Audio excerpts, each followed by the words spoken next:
পূজা করার সময় এমন কিছু কাজ যা আমাদের ভুল করেও হাত দিয়ে করা উচিত নয়, তা না হলে আমাদের অনেক বড় অপরাধ হবে। আর এই অপরাধের ফলে আমাদের জীবনে একের পর এক বাধা বিপত্তি ও সমস্যা আসতেই থাকবে।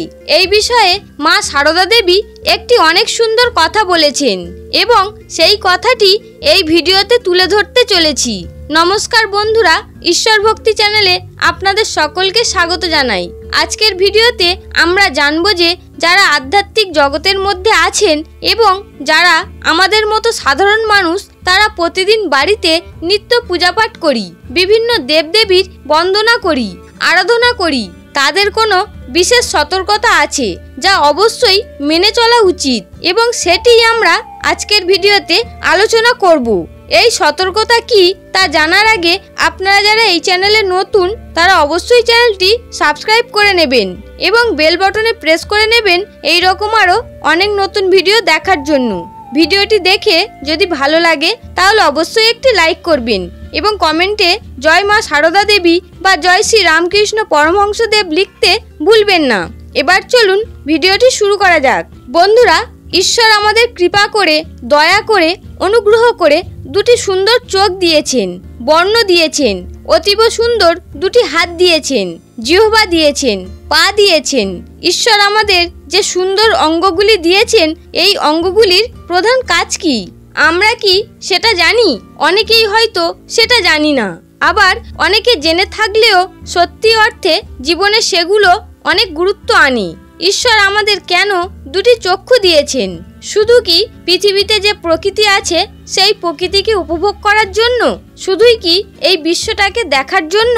তা নয়, কিন্তু চক্ষু দুটি দিয়েছেন বিভিন্ন দেবদেবীর মূর্তি দেখার জন্য, কর্ণ দুটি দিয়েছেন ঈশ্বরের কথা শোনার জন্য, জিহ্বা দিয়েছেন ঈশ্বরের কথা বলার জন্য, ঈশ্বর পা দিয়েছেন বিভিন্ন তীর্থস্থান করে দেবদেবীর দর্শন করার জন্য, ঈশ্বর হাত দুটি খাওয়ার জন্য দিয়েছেন, দুটি হাত দিয়ে প্রার্থনা করার জন্য দিয়েছেন। হাত দুটি ঈশ্বর দিয়েছেন, তার অতি উচ্চ একটি আধ্যাত্মিক কারণ রয়েছে। সেই কারণটি হলো হাত দিয়ে বিভিন্ন দেবদেবীর পূজা করা, ঈশ্বরের সেবা করা। তার জন্যই তো হাত দিয়ে এই কর্মগুলো হবে একদম সঠিক। হস্ত অর্থাৎ হাত দিয়ে আমরা ঠাকুরের আরতি করি, পূজা করি, ঠাকুরের ভোগ রান্না করি, নৈবেদ্য ফলমূল কাটি, অর্থাৎ হাত ছাড়া আমাদের কোনো গতিই নেই।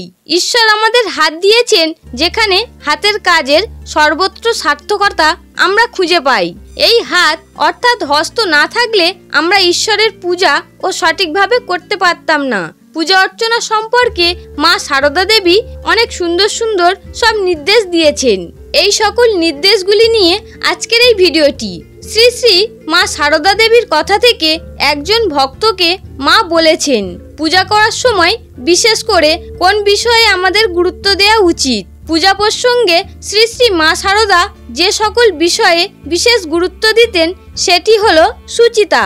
পুজো যিনি করবেন তার কাছে সুচিতা বলতে মা সারদা কেবলমাত্র স্নান করে পরিষ্কার জামা কাপড় পরে পূজার আসন গ্রহণ করাকে বোঝাতেন না, কিন্তু আমরা সাধারণত সবাই সুচিতা বা শুদ্ধতা বলতে এটাকেই বুঝি যে আমরা পূজা অর্চনা করব স্নান করে পরিষ্কার জামা কাপড় পরে, আর এটাই আমরা অবলম্বন করি, অর্থাৎ শুদ্ধ হয়েই ঠাকুরের পূজা অর্চনা করব।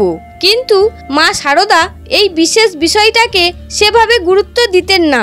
স্বয়ং মা বলেছেন সুচিতা থাকা দরকার, কিন্তু সেই সুচিতাতে যদি মন ডুবে যায় তাতে অসুবিধা আছে।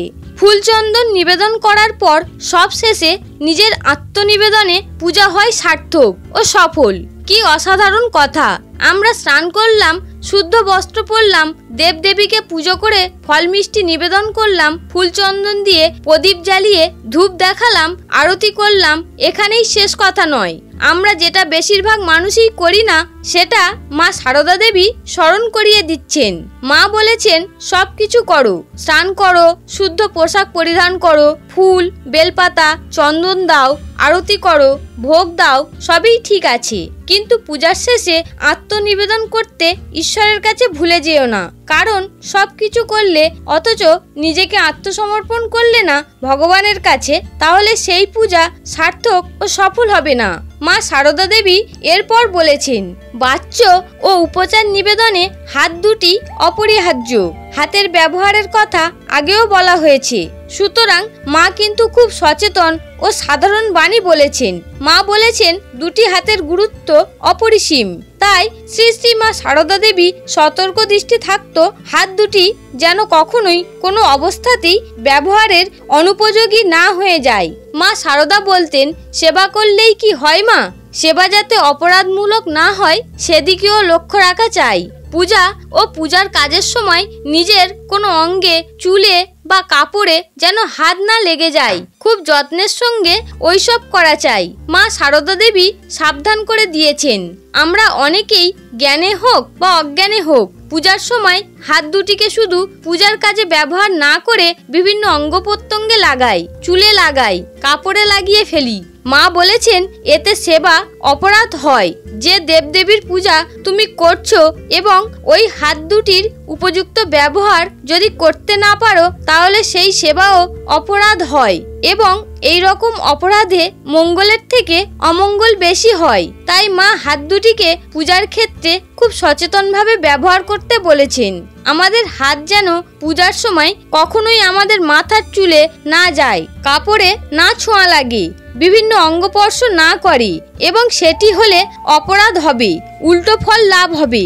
বন্ধুরা, আশা করি আজকের ভিডিওটি আপনাদের ভালো লেগেছে। যদি ভালো লেগে থাকে তাহলে অবশ্যই একটি লাইক করবেন এবং কমেন্টে সবাই লিখবেন, জয় ঠাকুরমা স্বামীজির জয়।